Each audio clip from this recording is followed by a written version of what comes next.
Hello दोस्तों, बहुत बहुत स्वागत है आपका अपने एजुकेशनल चैनल में जिसका नाम है न्यू स्टडी प्लैनेट। तो कैसे हैं आप लोग? उम्मीद करते हैं आप भी अच्छे होंगे और आपकी तैयारियां भी अच्छे से चल रही होंगी। आज हम पढ़ने वाले हैं इकोनॉमिक्स यानी अर्थशास्त्र, और अर्थशास्त्र में हम पढ़ेंगे गरीबी और बेरोजगारी के बारे में। तो पूरा वीडियो ध्यान से देखिए। आइए शुरू करते हैं आज का अपना वीडियो बिना वक्त गंवाए हुए।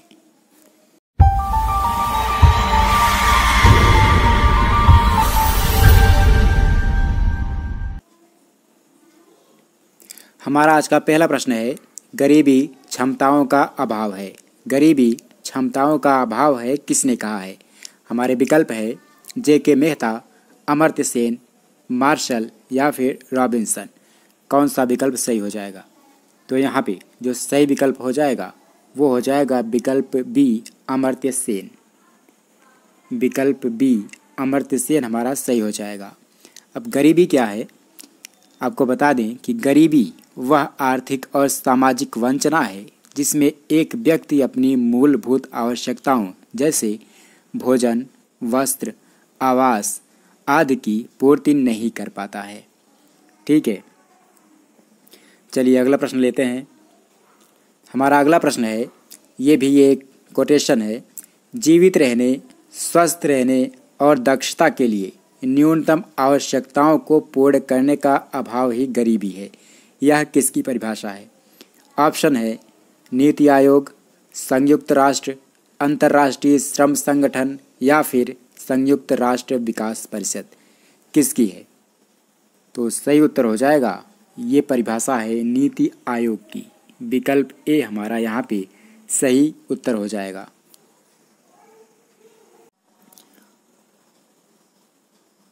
हमारा अगला प्रश्न है, UN यानी संयुक्त राष्ट्र के अनुसार मानव आवश्यकताओं को कितने भागों में बांटा गया है? विकल्प हैं 2, 4, 5 या फिर 8। कौन सा विकल्प सही हो जाएगा? तो सही विकल्प हो जाएगा 2, यानी ऑप्शन नंबर ए हमारा यहाँ पे सही हो जाएगा। ये 2 भाग कौन कौन से हैं? पहला भाग है न्यूनतम आवश्यकताएं। न्यूनतम आवश्यकताओं में रोटी, कपड़ा, मकान, शिक्षा और स्वास्थ्य को शामिल किया जा सकता है। और दूसरी जो आवश्यकता है वो है क्षमता निर्माण की आवश्यकता। इसमें हम ऊर्जा, बीमा, बैंक, सुरक्षा और कानून व्यवस्था आदि को शामिल कर सकते हैं। ठीक है, चलिए अगला प्रश्न लेते हैं, गरीबी कितने प्रकार की होती है? अगला प्रश्न है हमारा कि गरीबी कितने प्रकार की होती है? विकल्प हैं 3, 4, 2 या फिर 5। क्या हो जाएगा? तो यहाँ पे जो सही उत्तर हो जाएगा वो हो जाएगा 2।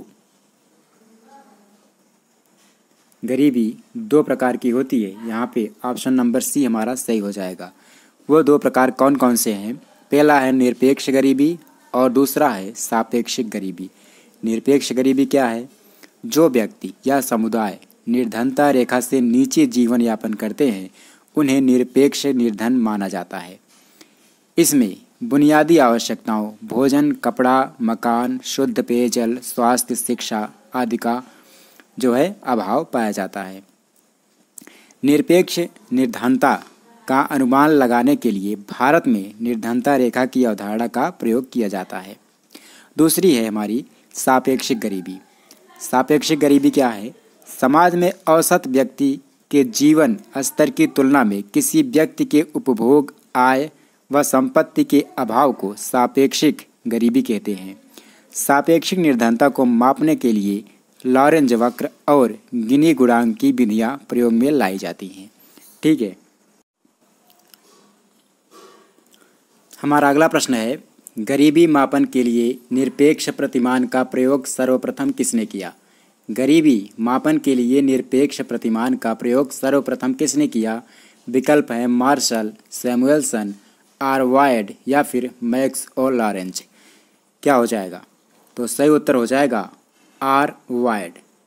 विकल्प सी हमारा यहाँ पे सही हो जाएगा। गरीबी की माप के लिए निरपेक्ष प्रतिमान का सर्वप्रथम प्रयोग आर वायड ने 1945 में किया। आर वायड खाद्य एवं कृषि संगठन FAO के महानिदेशक भी थे।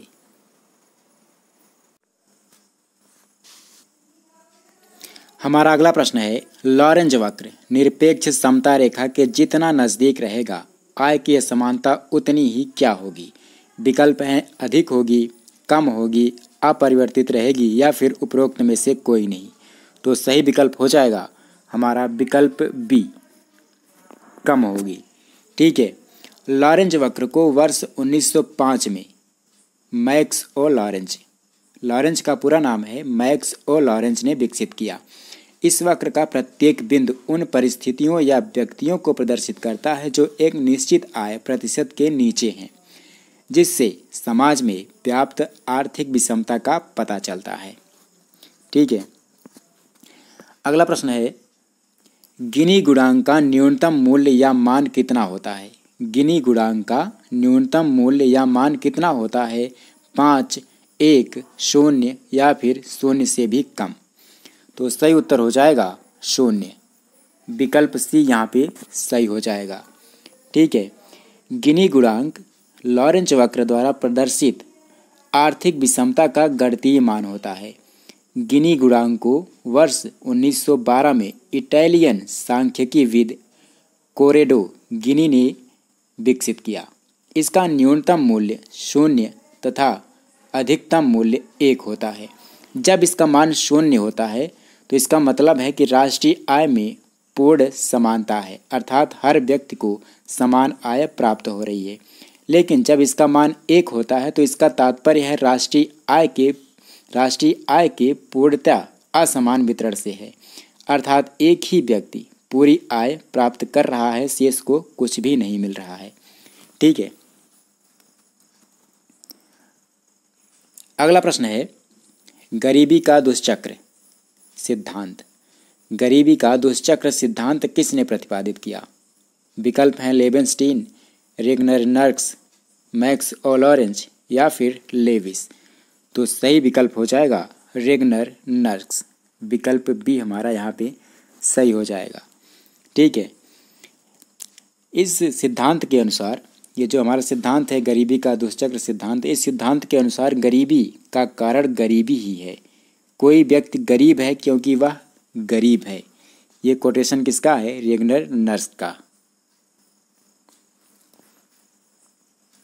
अगला प्रश्न है, रेगनर-नर्क्स के अनुसार गरीबी का दुष्चक्र किसके द्वारा तोड़ा जा सकता है?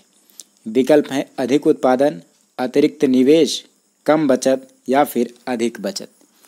तो सही उत्तर हो जाएगा विकल्प बी, अतिरिक्त निवेश। नर्क्स के अनुसार गरीबी का दुष्चक्र तब तक नहीं टूट सकता जब तक अतिरिक्त निवेश ना हो।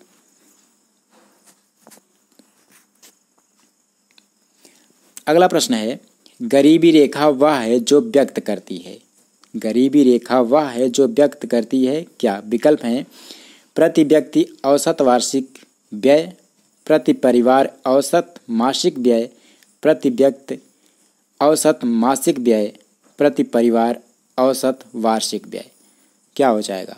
तो सही उत्तर हो जाएगा प्रति व्यक्ति औसत मासिक व्यय, प्रति व्यक्ति औसत मासिक व्यय, विकल्प सी यहाँ पे सही उत्तर हो जाएगा। गरीबी रेखा वह रेखा है जो प्रति व्यक्ति औसत मासिक व्यय को व्यक्त करती है, जिसके द्वारा लोग अपनी न्यूनतम आवश्यकताओं की पूर्ति कर सकते हैं।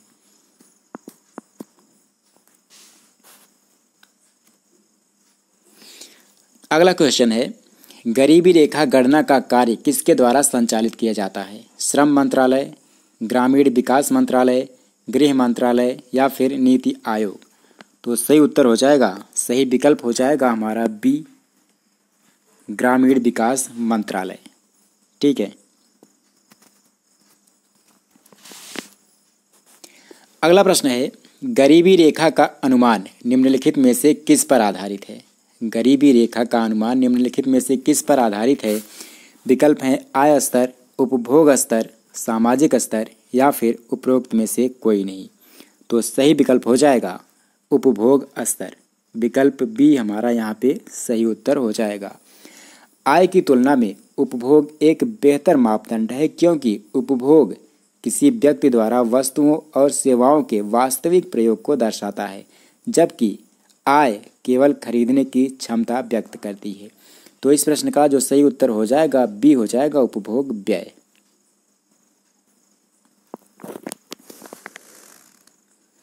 नेक्स्ट क्वेश्चन है, भारत में गरीबी का अनुमान लगाने के लिए निम्नलिखित में से किस विधि का प्रयोग किया जाता है?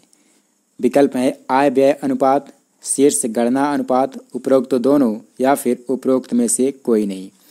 तो सही उत्तर हो जाएगा हमारा ऑप्शन नंबर बी, शीर्ष गणना अनुपात। ठीक है, शीर्ष गणना अनुपात HCR जिसको कहते हैं हेड काउंट रेशियो। इस विधि में लोगों के उपभोग हेतु न्यूनतम निर्णायक व्ययों को ध्यान में रखा जाता है। यदि किसी व्यक्ति या परिवार का खर्च निर्णायक व्यय के नीचे आता है तो उसे निर्धन माना जाता है। HCR बराबर होता है निर्धनों की अनुमानित संख्या बटे कुल जनसंख्या गुणे 100। हमारा अगला प्रश्न है, poverty and unBritish rule in India के लेखक कौन है? Poverty and unBritish rule in India के लेखक कौन है? महात्मा गांधी, अमर्त्य सेन, दादा भाई नौरोजी या फिर जवाहरलाल नेहरू? क्या हो जाएगा? सही उत्तर हो जाएगा दादा भाई नौरोजी, विकल्प number C. Poverty and unBritish rule in India पुस्तक में दादा भाई नौरोजी ने गरीबी रेखा का अनुमान लगाया था। उनके द्वारा प्रस्तावित गरीबी रेखा एक निर्वाह या न्यूनतम आधारभूत आहार आवश्यकताओं की लागत पर आधारित थी। न्यूनतम आधारभूत आहार आवश्यकताओं से यहाँ मतलब है चावल, दाल, आटा, तेल, नमक आदि से। अगला प्रश्न है, स्वतंत्र भारत में गरीबी मापन का सर्वप्रथम आधिकारिक प्रयास कब हुआ? 1947 में, 1952 में, 1962 में या फिर 1969 में? क्या हो जाएगा? सही उत्तर हो जाएगा 1962 में, 1962 में। विकल्प नंबर सी यहाँ पे सही हो जाएगा। भारत में गरीबी मापन का सर्वप्रथम आधिकारिक प्रयास योजना आयोग द्वारा गठित DR गाडगिल, याद रखिए DR गाडगिल समिति ने वर्ष 1962 में किया, जिसमें प्रति व्यक्ति प्रति माह 20 रुपये उपभोग व्यय को गरीबी रेखा मानने का सुझाव दिया गया। ठीक है, चलिए अगला प्रश्न लेते हैं। अगला प्रश्न है, पहली बार वैज्ञानिक विधि से गरीबी रेखा का निर्धारण कब किया गया? पहली बार वैज्ञानिक विधि से गरीबी रेखा का निर्धारण कब किया गया? 1962 में, 1952 में, 1971 में या फिर 1972 में? क्या हो जाएगा? तो यहाँ पे जो सही उत्तर हो जाएगा 1971 में, 1971। यहाँ पे विकल्प सी हमारा सही हो जाएगा। वर्ष 1971 में NSS यानी राष्ट्रीय नमूना सर्वेक्षण के आंकड़ों के आधार पर पहली बार वैज्ञानिक विधि से गरीबी रेखा का निर्धारण नीलकांत दांडेकर, याद रखिए नीलकांत दांडेकर और N रथ द्वारा किया गया, जिसे दांडेकर रथ फार्मूला के नाम से भी जानते हैं। इसमें इन्होंने आधारभूत न्यूनतम आवश्यकताओं के स्थान पर न्यूनतम कैलोरी खपत आधारित मानदंड के आधार पर गरीबी रेखा का निर्धारण किया, जो कि ग्रामीण या शहरी दोनों क्षेत्रों के लिए 2250 कैलोरी प्रतिदिन थी। हालांकि बाद में 1973-74 आधार वर्ष का प्रयोग कर पोषण संबंधी आवश्यकताओं और संबंधित उपभोग व्यय के आधार पर ग्रामीण क्षेत्रों में 2400 कैलोरी प्रतिदिन और शहरी क्षेत्रों में 2100 कैलोरी प्रतिदिन से कम उपभोग करने वाले व्यक्तियों को गरीब माना गया। ठीक है, चलिए अगला प्रश्न लेते हैं। तेंदुलकर समिति के अनुसार सर्वाधिक गरीब जनसंख्या वाला राज्य कौन सा था? तेंदुलकर समिति के अनुसार सर्वाधिक गरीब जनसंख्या वाला राज्य कौन सा था? मध्य प्रदेश, उत्तर प्रदेश, छत्तीसगढ़ या फिर बिहार? क्या हो जाएगा? तो यहाँ पे सही उत्तर हो जाएगा यूपी यानी उत्तर प्रदेश। कौन सा विकल्प सही है? विकल्प बी हमारा सही है। सर्वाधिक गरीबी प्रतिशतता की अगर बात करें, सर्वाधिक गरीबी प्रतिशतता वाला राज्य कौन सा था? तो छत्तीसगढ़ था। लेकिन यहाँ पे पूछ रहा है सर्वाधिक गरीब जनसंख्या वाला राज्य तो हमारा उत्तर प्रदेश यहाँ पे करेक्ट है। अगला प्रश्न है, निम्नलिखित में से निर्धनता का कारण क्या है? बढ़ती जनसंख्या, राष्ट्रीय आय का निम्न स्तर, मुद्रास्फीति जाल या फिर उपरोक्त सभी। तो सही उत्तर हो जाएगा उपरोक्त सभी। सबको पता होगा विकल्प नंबर डी यहाँ पे सही हो जाएगा।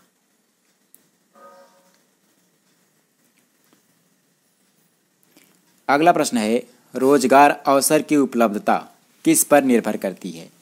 रोजगार अवसर की उपलब्धता किस पर निर्भर करती है? इच्छा, क्षमता, योग्यता या फिर उपरोक्त सभी। क्या हो जाएगा? यहाँ पर भी जो सही उत्तर हो जाएगा उपरोक्त सभी हो जाएगा, विकल्प नंबर डी। दोस्तों, रोजगार अवसर की उपलब्धता इच्छा, क्षमता एवं योग्यता पर निर्भर करती है। कई बार ऐसा होता है कि पर्याप्त अवसर मिलने के बाद भी व्यक्ति के अंदर इच्छा, क्षमता या योग्यता के अभाव के कारण उसे रोजगार नहीं मिल पाता है और वह बेरोजगार रह जाता है। अगला प्रश्न है, एक कोटेशन है, एक व्यक्ति केवल तब बेरोजगार होता है जब उसके पास कोई काम नहीं होता जबकि वह काम करने का इच्छुक होता है। यह कथन किसका है? मार्शल का, कैनन का, पीगू का या फिर केन्स का।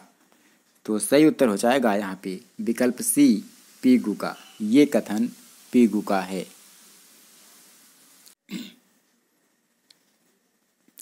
अगला प्रश्न है, भारत के ग्रामीण क्षेत्रों में मुख्य रूप से कौन सी बेरोजगारी पाई जाती है? विकल्प हैं प्रच्छन्न बेरोजगारी, मौसमी बेरोजगारी, उपरोक्त दोनों या फिर उपरोक्त में से कोई नहीं।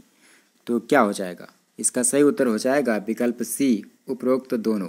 भारत के ग्रामीण क्षेत्रों में मुख्य रूप से प्रच्छन्न बेरोजगारी, जिसको छिपी हुई बेरोजगारी कहते हैं, और दूसरी मौसमी बेरोजगारी पाई जाती है। अब आपको बताते हैं कि प्रच्छन्न बेरोजगारी क्या होती है।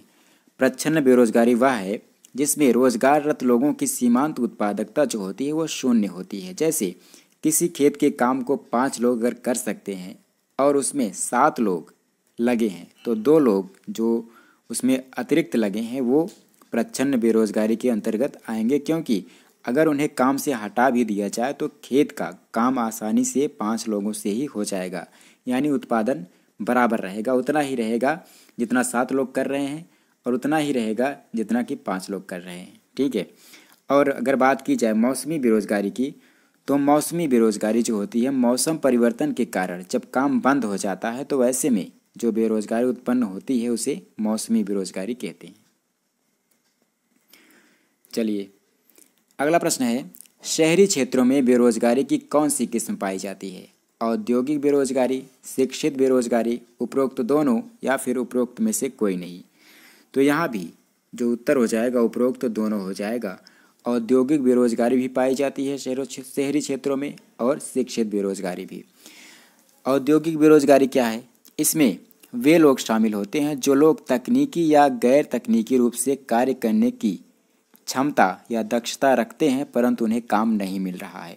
और शिक्षित बेरोजगारी जो है, शिक्षित बेरोजगारी पढ़ने लिखने के बावजूद काम का ना मिलना शिक्षित बेरोजगारी कही जाती है। ठीक है। कुछ बेरोजगारी ऐसी हैं जो शहरों और गांवों दोनों में समान रूप से पाई जाती हैं। आइए बताते हैं आपको। जैसे खुली या अनैच्छिक बेरोजगारी, ये क्या होती है? ऐसा व्यक्ति जो बाजार में प्रचलित मजदूरी दर पर काम करने को तैयार है लेकिन उसे काम नहीं मिलता। अगली बेरोजगारी है संरचनात्मक बेरोजगारी, मतलब अर्थव्यवस्था में संरचनात्मक परिवर्तन के कारण जो बेरोजगारी उत्पन्न होती है उसे संरचनात्मक बेरोजगारी कहते हैं। अगला है अल्प रोजगार, एक मजदूर को जितने समय का काम मिलना चाहिए उससे कम काम मिलता है तो उसे अल्प रोजगार कहते हैं। अगला है घर्षणात्मक बेरोजगारी, जब व्यक्ति एक रोजगार से दूसरे रोजगार में जाता है तो बीच के समय में हो सकता है कि उसके पास काम ना हो, तो इस तरह से बेरोजगार रहना घर्षणात्मक बेरोजगारी कहलाता है। अगला है चक्रीय बेरोजगारी, इस तरह की बेरोजगारी अर्थव्यवस्था में आर्थिक विकास की दर में चक्रीय उतार चढ़ाव से उत्पन्न होती है। ठीक है। चलिए अगला प्रश्न लेते हैं। किसी देश की विकास दर और बेरोजगारी दर के बीच विपरीत संबंध होता है, यह नियम किसका है? किसी देश की विकास दर और बेरोजगारी दर के बीच विपरीत संबंध होता है, यह नियम किसका है? बेरोजगारी का नियम, ओकुन का नियम, मांग का नियम या फिर उपरोक्त में से कोई नहीं। क्या हो जाएगा? यहाँ पे जो सही उत्तर हो जाएगा यो हो जाएगा विकल्प नंबर बी, ओकुन का नियम।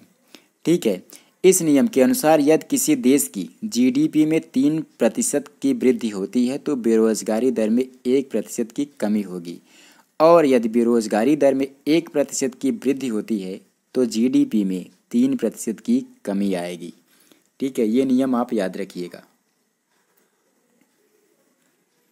अगला प्रश्न है, बढ़ती हुई बेरोजगारी का कारण है रोजगार विहीन आर्थिक विकास, बढ़ती जनसंख्या, कम बचत व निवेश या फिर उपरोक्त सभी।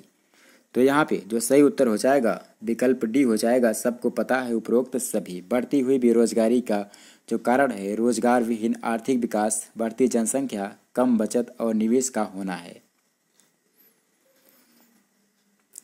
अगला क्वेश्चन है, बेरोजगारी कम करने के लिए निम्नलिखित में से कौन सा सुझाव उचित है?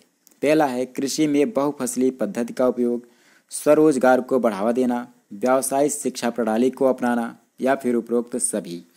यहाँ पे भी जो सही उत्तर हो जाएगा उपरोक्त सभी हो जाएगा। बेरोजगारी को अगर कम करना है तो खेती में बहुफसली पद्धति का प्रयोग करना होगा, स्वरोजगार को बढ़ावा देना होगा और व्यावसायिक शिक्षा प्रणाली को अपनाना होगा। अगला प्रश्न है, प्रधानमंत्री कौशल विकास योजना का शुभारंभ कब हुआ? प्रधानमंत्री कौशल विकास योजना का शुभारंभ कब हुआ? 15 अगस्त 2015 को, 15 जुलाई 2015 को, 16 जुलाई 2012 को, 15 जुलाई 2012 को। क्या हो जाएगा? सही उत्तर हो जाएगा 15 जुलाई 2015 को। यहाँ पे जो सही उत्तर हो जाएगा 15 जुलाई 2015, विकल्प नंबर बी यहाँ पे हमारा करेक्ट हो जाएगा। ठीक है, चलिए अगला प्रश्न लेते हैं, प्रधानमंत्री गरीब कल्याण योजना कब प्रारंभ हुई? प्रधानमंत्री गरीब कल्याण योजना कब प्रारंभ हुई? 26 मार्च 2020 को, 21 मार्च 2020 को, 20 मार्च 2021 को, 20 अप्रैल 2021 को। क्या हो जाएगा? यहाँ पे जो सही उत्तर हो जाएगा 26 मार्च 2020 को, यानी विकल्प नंबर ए यहाँ पे हमारा सही हो जाएगा 26 मार्च 2020 को। 26 मार्च 2020 को कोविड-19 महामारी के कारण लॉकडाउन से उपजी परिस्थितियों का सामना करने के लिए सरकार ने 1.70 लाख करोड़ के पैकेज के साथ प्रधानमंत्री गरीब कल्याण योजना प्रारंभ की थी। चलिए अगला प्रश्न है, गरीबी निवारण हेतु 20 सूत्रीय कार्यक्रम कब प्रारंभ किया गया? 1980 में, 1982 में, 1987 में या फिर 1981 में? सही उत्तर हो जाएगा 1982 में।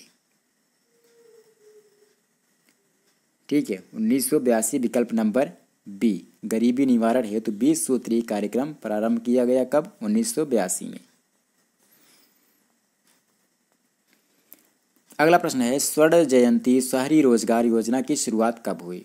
1 जनवरी 1999 को, 1 दिसंबर 1997 को, 1 फरवरी 2000 को या फिर 1 मार्च 1997 को। क्या हो जाएगा? यहाँ पे जो सही उत्तर हो जाएगा 1 दिसंबर 1997, विकल्प नंबर बी यहाँ पे हमारा करेक्ट आंसर है। अगला और आखिरी प्रश्न है हमारा, महात्मा गांधी राष्ट्रीय ग्रामीण रोजगार गारंटी योजना कब से प्रारंभ हुई? महात्मा गांधी राष्ट्रीय ग्रामीण रोजगार गारंटी योजना कब से प्रारंभ हुई? 2 जनवरी 2005, 2 फरवरी 2006, 2 मार्च 2006 या फिर 1 जनवरी 2005। क्या हो जाएगा? तो सही उत्तर हो जाएगा 2 फरवरी 2006, यानी विकल्प नंबर बी हमारा यहाँ पे करेक्ट आंसर हो जाएगा। दोस्तों, इस योजना के अंतर्गत वे सभी व्यक्ति जो न्यूनतम मजदूरी दर पर कार्य करने के इच्छुक हैं उन्हें 100 दिनों की न्यूनतम अवधि के लिए काम दिया जाता है तथा वे जो रोजगार प्राप्त करना चाहते हैं उन्हें उन ग्रामीण क्षेत्रों में पहुंचना होगा जहां रोजगार कार्य प्रारंभ किया जा रहा है। ठीक है, तो इस वीडियो में फिलहाल इतना ही। अगले वीडियो में एक नए टॉपिक के साथ आपसे मिलेंगे, तब तक के लिए नमस्कार। और हाँ, अगर आप हमारे वीडियो पर नए हैं तो चैनल को सब्सक्राइब जरूर कर लें।